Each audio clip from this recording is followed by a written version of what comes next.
Hi everyone. So today we're continuing with that theme of Good Shepherd, Jesus the Good Shepherd.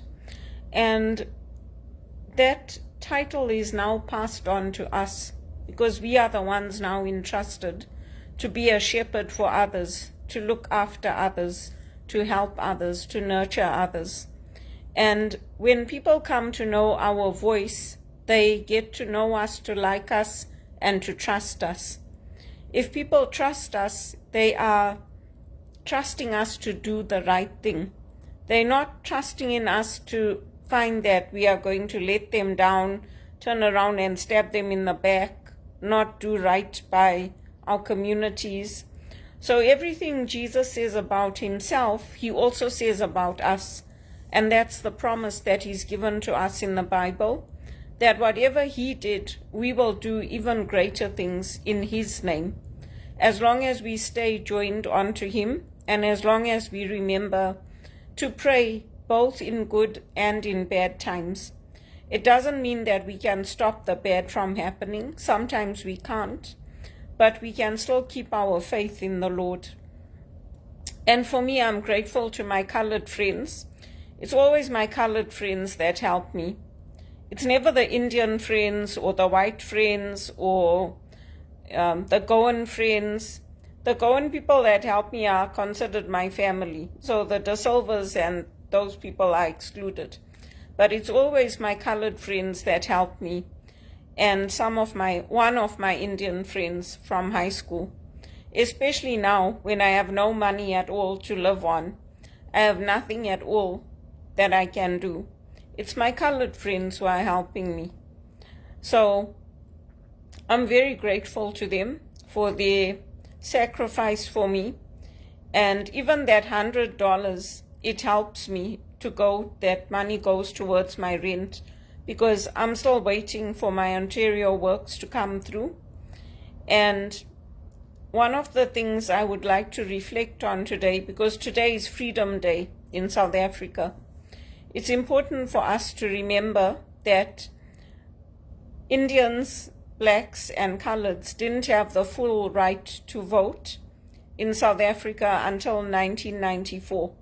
So everybody holds Mandela up as the icon. But there were also people like Uncle Kami or Uncle Kathy, depending what you call him, Kathrada, who couldn't vote. There were other people that were in that prison that couldn't vote, and they only gave them the full right to vote in 1994. That's not that long ago.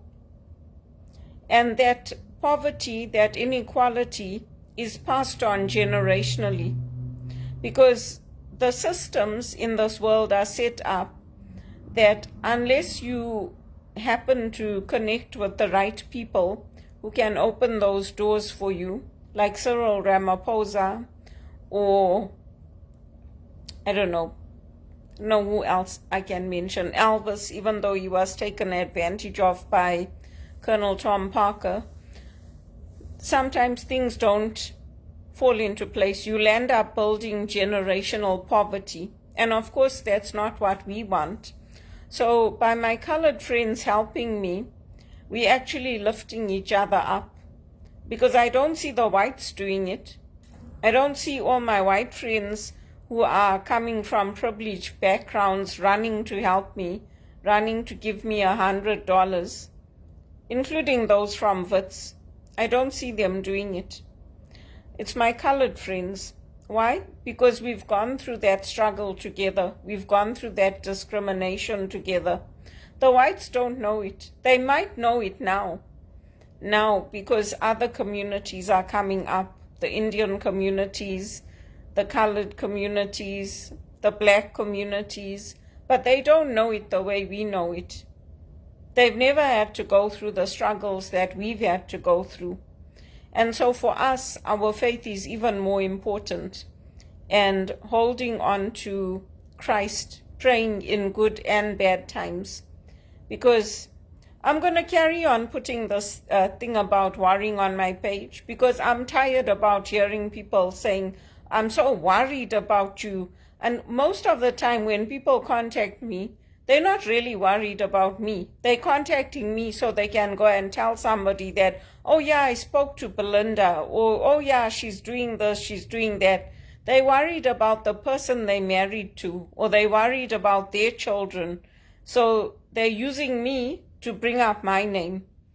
And I don't fall for it. They're not really worried about me.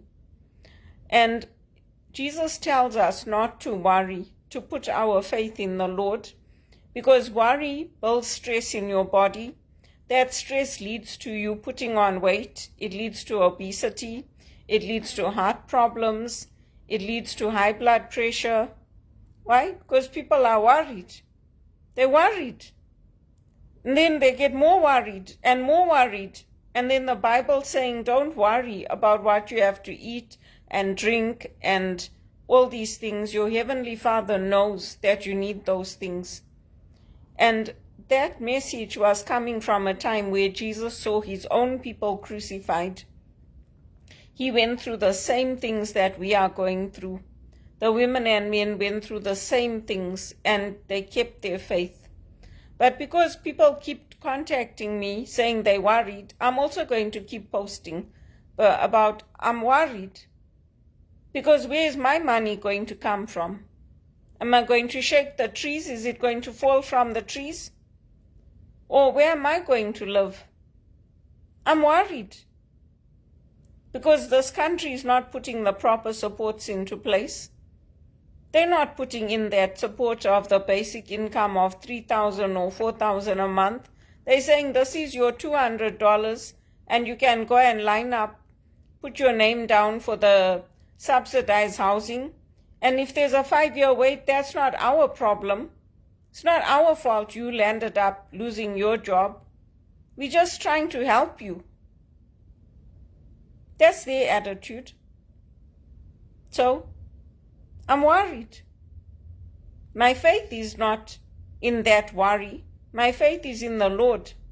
But I'm also realistic about I have to live, I have to eat, I have to clothe myself, I have to upgrade my skills, I have to have a place to live. And I've been living here in this place since 2017. So I want to continue to live here. And if they're making it so hard to buy a property and to come up in life, then why should I worry? Leave it. I'll carry on paying rent and throwing my money away on rent. I don't care. It's easier for me also. Because if something major goes wrong, I don't have to take care of it. I just take care of the small things. I wash the windows, I replace things that I need to. But all the big major things, I don't have to take care of it. The landlord can take care of it, so why should I waste my money on buying a property and investing in a property?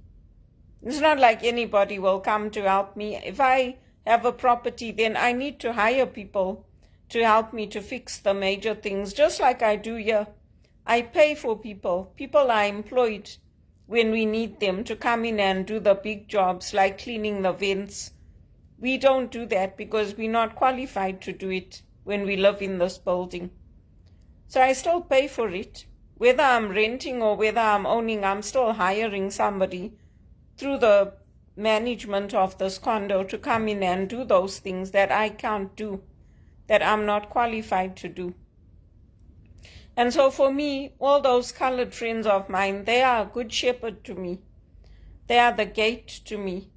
They are the ones who are sacrificing for me so that I can have something to eat, so that I can pay my rent. And they're all my high school friends. Even one of my friends is in New York. He also sent me some money. He saw my post on LinkedIn and he said, I didn't contact him to ask him because I haven't spoken to him for many, many years. And he said, I saw your post on LinkedIn and I would like to help you because I know how tough things are. So people like that do contact me and they do send me money. Even if it's $20, with that $20 I can do a lot. I'm very resourceful and I'm very frugal. So they are good shepherds to me, just like I'm a good shepherd to them.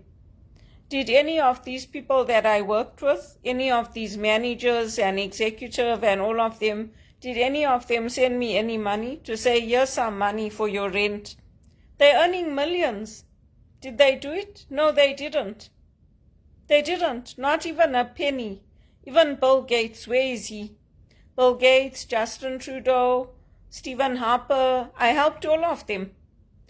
Justin Trudeau, his team never used to look after him. I said, there's something wrong with these liberals. Like, really? There's something wrong with them. Because he used to give his speeches standing outside in the rain. They never even used to put an umbrella over him. They used to just let him stand there and give the speech in the rain. And then the others used to copy him. They used to also give their speech in the rain.